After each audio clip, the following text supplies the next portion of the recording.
ఓం గం గణపతియే నమ. ఓం నమ శివాయ. ఓం శ్రీ మాత్రే నమ. సర్వమంగళ మాంగళ్యే శివే సర్వార్థ సాధకే శరణ్యే త్రయంబకే దేవి నారాయణి నమస్తే. అందరికీ నమస్కారం.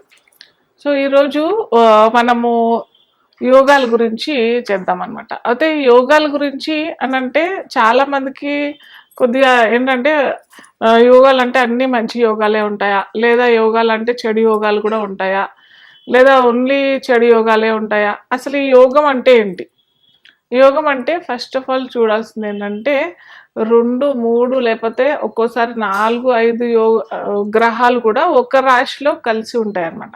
కలిసి ఉన్నప్పుడు ఆ రాశి ఏ రాశి మనకి అది మిత్ర రాశియా, మన సొంత రాశియా అంటే మన లగ్నానికి తగ్గట్టుగా సొంత రాశియా, లేకపోతే ఏ ఏ గ్రహాలు కలిసి ఉన్నాయి చూసుకోవాలి. అది కూడా కేంద్ర కోణాలు కలిసి ఉంటే మటుకు అది రాజయోగం అనే చెప్పుకోవచ్చు. అయితే ఆ రాజయోగం కూడా ఆ లగ్నాలకి ఏ లగ్నాలకి అది బాగుంటుంది. ఆ యోగాలు అనంటే ఏ లగ్నాలకి ఆ దశ అంతర్దశలు వస్తాయి. సపోజ్ ఫర్ ఎగ్జాంపుల్ ఏదన్నా మేష లగ్నమే తీసుకున్నాం. మేష లగ్నం వారికి కుజుడు అధిపతి అనమాట. ఆ కుజుడికి పంచమాధిపతి అయిన రవితో కలయిక ఉన్నది అనుకోండి, అప్పుడు అది రాజయోగం. సో ఇలాగా వాళ్ళకి ఏ ఏ లగ్నాలకి ఏ ఏ గ్రహాలు కలయిక వల్ల అది రాజయోగం అవుతుంది అని చూసుకోవాలి.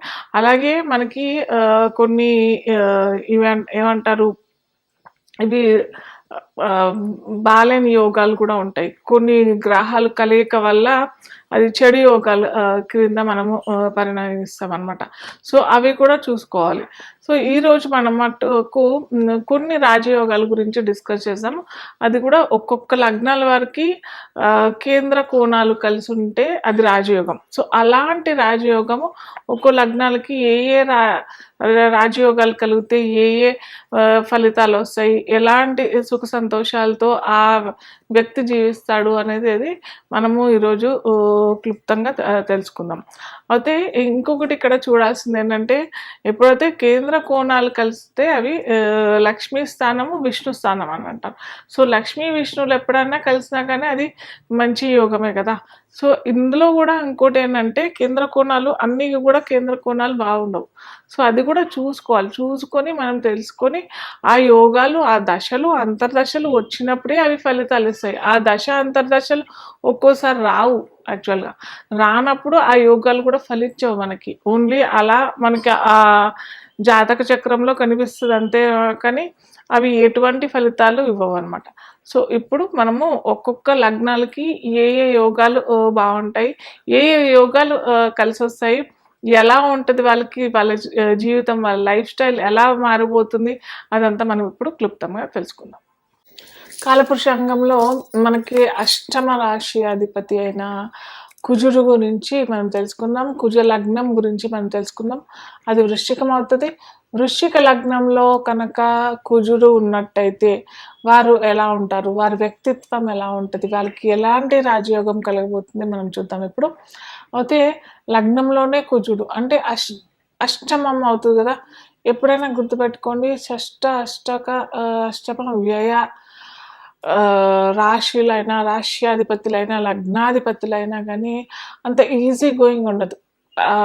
చాలా హార్డ్ వర్కింగ్ చేస్తేనే కనుక వీరికి అన్ని సత్ఫలితాలు, టైమ్లీ రిజల్ట్స్ వస్తాయన్నమాట. సో వీరేంటంటే చాలా కష్టపడి సంపాదించుకోవడం, చాలా కష్టపడి అన్ని ప్లాన్ చేసుకుని వీరు ఎంతో దీర్ఘకాలికంగా ఏమంటారు ప్లానింగ్ చేసి ఆపాదించుకొని చేసుకుంటేనే వారికి రిజల్ట్స్ వస్తాయి. అలాగే కుజుడు ఒంటరిగా ఉన్నట్టయితే కూడా పోరాట పటిమ ఎక్కువగా ఉంటుంది. వీరు శత్రువుని ఈజీగా అంచనా వేయగలుగుతారు. అష్టమ రాశి అధిపతి కూడా, అలాగే షష్టమాధిపతి కూడా అవుతాడు. కాబట్టి వీళ్ళకి అష్టమ ఫలితాలు ఎక్కువ ఉంటాయి. ఎక్కువగా వీళ్ళేంటంటే డాక్టర్స్ ఫ్యామిలీలో లేదా ఆర్మీలో డిఫెన్స్లో ఉండే అవకాశాలు ఎక్కువగా ఉంటాయి అన్నమాట. ఒకవేళ వీళ్ళు డాక్టర్స్ అయిన ఉంటేనే మంచి సర్జన్ ఉంటారు. వీళ్ళు కనుక కుజుడు రాహుతో కలిసి ఉన్నట్టయితే నాడి కాంబినేషన్ నాకు అలా ఫ్లోలో వచ్చేస్తుంటాయి అనమాట.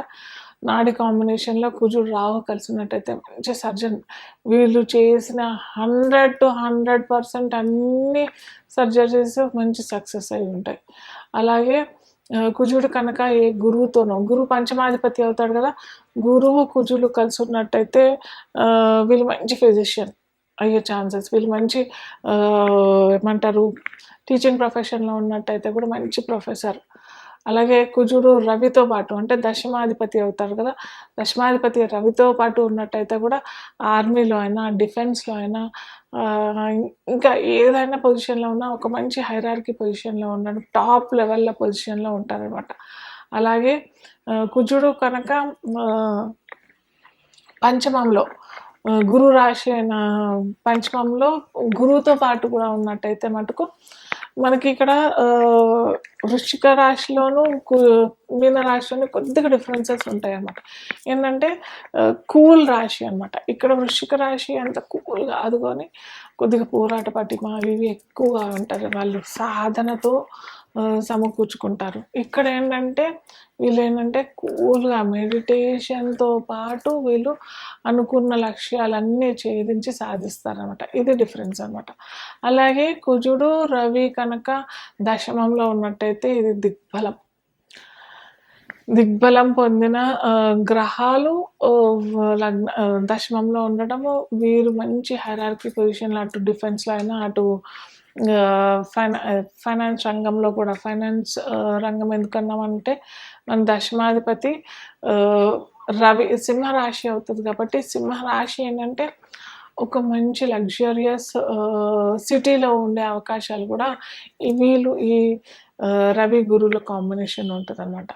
అలాగే గురువుతో పాటు కూడా ఉన్నారు అని అంటే మటుకు కూల్గా ఉంటారు, ఏది ఉన్నా కానీ అటు పోరాట పటిమ కాకుండా కూల్గా సాల్వ్ చేస్తారనమాట.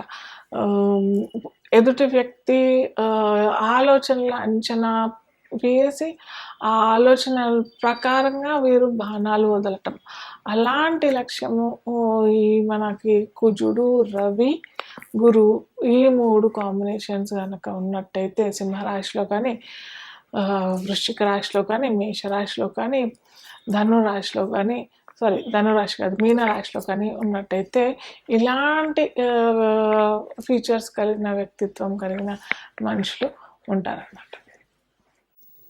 కాలపురుషాంగంలో ద్వాదశ రాశి అధిపతి ఎవరు అని అంటే మీన రాశి అధిపతి అవుతాడు. మీన లగ్నం వారికి లగ్నంలోనే గురువు ఉన్నట్టయితే, లగ్నంలోనే గురువు అలాగే వివిధ గ్రహాలతో కలయిక ఎలా ఉంటుంది మనము ఇప్పుడు క్లుప్తంగా తెలుసుకుందాము. అయితే లగ్నంలోనే గురువు ఉండటము నిజంగా ఇది ఒక రాజయోగం, మహారాజయోగం. అలాగే ఇది కూడా ఒక పంచమహాపురుష యోగాల్లో ఒక యోగం అనమాట. నేను ఇంతకుముందే చెప్పాను డీటెయిల్గా డెప్త్గా మనము ఈ పంచమహాపురుష యోగాలు ఏ విధంగా ఎలాంటి ఫలితాలు వస్తాయి, ఏ విధంగా ఎలాంటి దుష్ఫలితాలు అన్నట్టు మనకు పంచమహాపురుష యోగాలు ఎక్కడ ఉండవు. యాక్చువల్గా మంచి యోగాలే ఉంటాయి. నేను చూసిన వేల జాతకాల్లో అంటే ఖచ్చితంగా ఈ పంచమహాపురుష యోగాలు అయితే ఖచ్చితంగా మంచి యోగాలే ఇస్తాయి. అయితే మనం బాగా చూసుకోవాల్సింది ఏంటంటే లగ్నంలో మీన లగ్నంలో కనుక గురువు ఉన్నట్టయితే ఖచ్చితంగా గురువు ఏంటంటే కొద్దిగా కాయం ఇస్తారు, ఉబ్బకాయము లేదా కొద్దిగా బొద్దుగా ఉండే అవకాశాలు చాలా ఉంటాయి. విజ్డమ్ ప్లానెట్ అని కూడా చెప్పుకున్నాం కదా, గురువు లగ్నంలో ఉండడం. లగ్నంలో గురువు ఫస్ట్ ఆఫ్ ఆల్ ఏంటంటే ఏదైనా నిర్ణయాలు చాలా ప్లాన్డ్గా ప్రీ ప్లాన్డ్గా ఆ ఇంప్లిమెంటేషన్ కూడా చాలా మంచిగా ఇంప్లిమెంట్ చేయటం. ముఖ్యంగా ఈ మీన లగ్నంలో గురువు ఉండే వాళ్ళు ఏంటంటే అటు బ్యాంకింగ్ రంగంలో మంచి హైరార్కీ పొజిషన్ ఉండడము, మంచి ఏంటంటే వాళ్ళకి ఫైనాన్స్ ప్లానెట్ కూడా అని చెప్పుకున్నాం కదా మనం. గురువు ఏంటంటే సహజ ధన రాశి అధిపతి కూడా కాబట్టి, ధనకారకుడు కాబట్టి మనకి వీళ్ళకి ఏంటంటే లైఫ్ లాంగ్ ధనానికి ఎటువంటి ఇబ్బంది కలగకుండా ఉండే అవకాశాలు మనకి లగ్నంలో గురువు ఇస్తాడు. అలాగే గురువు కనుక వేరే ఇతర గ్రహాలు అంటే కుజుడు నవమాధిపతి అవుతాడు, అలాగే పంచమాధిపతి అయిన చంద్రుడు కూడా మనం చూసినట్టయితే ఒకవేళ గురువు చంద్రుడు కనుక లగ్నంలోనే ఉన్నారు అని అంటే మటుకు ఇది గజకేసరి యోగంగా మనం చెప్పుకోవచ్చు. ఎందుకంటే పంచమాధిపతి గురువు అంటే లగ్నంలో కేంద్రంలో ఒక కోణాధిపతి కేంద్రాధిపతి కలవడం కలయిక ఇది గజకేసరి యోగంగా పరిగణించవచ్చు. అలాగే నేను ఎప్పుడు చెప్పినట్టు ఖచ్చితంగా మనకి ఆ దశలు రావాలి. అలాగే గురువు చంద్రుడు ఉన్నట్టయితే మంచి వాళ్ళ ముఖ వర్చస్సు చాలా డిఫరెంట్గా ఒక మంచి మనం కూడా ఎవరైనా కానీ ఇతర వ్యక్తులు కూడా వాళ్ళతో ఎక్కువగా టైం స్పెండ్ చేసే అవకాశాలు ఈ లగ్నంలో గురువు చంద్రుడు కలయిక ఇస్తుందన్నమాట. అలాగే గురువు కుజుడు కలయిక ఏంటంటే నవమాధిపతి అవుతాడు కాబట్టి పోరాట పటిమ అంటే గురువు ఇంతకుముందు చెప్పుకున్నట్టు ఓన్లీ గురువే ఉన్నాడు లగ్నంలో ఉన్నట్టయితే ప్లాన్గా చాలా ఇంప్లిమెంటేషన్ మంచిగా ఉంటుంది. కాకపోతే కుజుడు కూడా ఉన్నట్టయితే మటుకు అంత వెయిట్ చేయరు వీళ్ళు. తొందరగా మనకి ఎదుటి వ్యక్తి ఎలా ఉన్నారో తెలుసుకొని వారి తత్వం కనుక వీళ్ళకి అగేన్స్ట్గా ఉన్నట్టయితే తొందరగా మనము నిర్ణయం తీసుకోవాలి. ఆ పరాక్రమ పోరాట పటిమ అనేది చేసేయాలి అన్న ఉద్దేశము లగ్నంలో గురువు కుజుడు. అలాగే నవమంలో గురువు కుజులు కూడా అలాగే ఉంటారు. అలాగే పంచమంలో గురువు కుజులు కూడా అలాగే ఉంటారు. కాకపోతే ఏంటంటే పంచమంలో గురువు కుజులు ఏంటంటే కుజుడు అక్కడ నీచబడిపోతాడు, కానీ గురువుతో పాటు ఉంటాడు కాబట్టి ఇక్కడ నీచభంగ రాజయోగం అవుతుంది. అలాగే గురువు కుజుడు కలిసిన కర్కాటక రాశిలో ఏమవుతుందంటే అంత తొందరగా ఫాస్ట్ పోరాట పటిమ ఉండదు. అన్లెస్ అండ్ అంటిల్ కుజుడికి అంత పవర్ ఉండదు కదా, సో అందుకే అంత తొందరగా నిర్ణయాలు తీసుకోరు. కాకపోతే వృశ్చికంలో కనుక గురువు కుజులు ఉన్నట్టయితే కుజుడు తన సొంత రాశిలో ఉంటాడు కాబట్టి కుజబలం ఎక్కువ ఉంటుంది.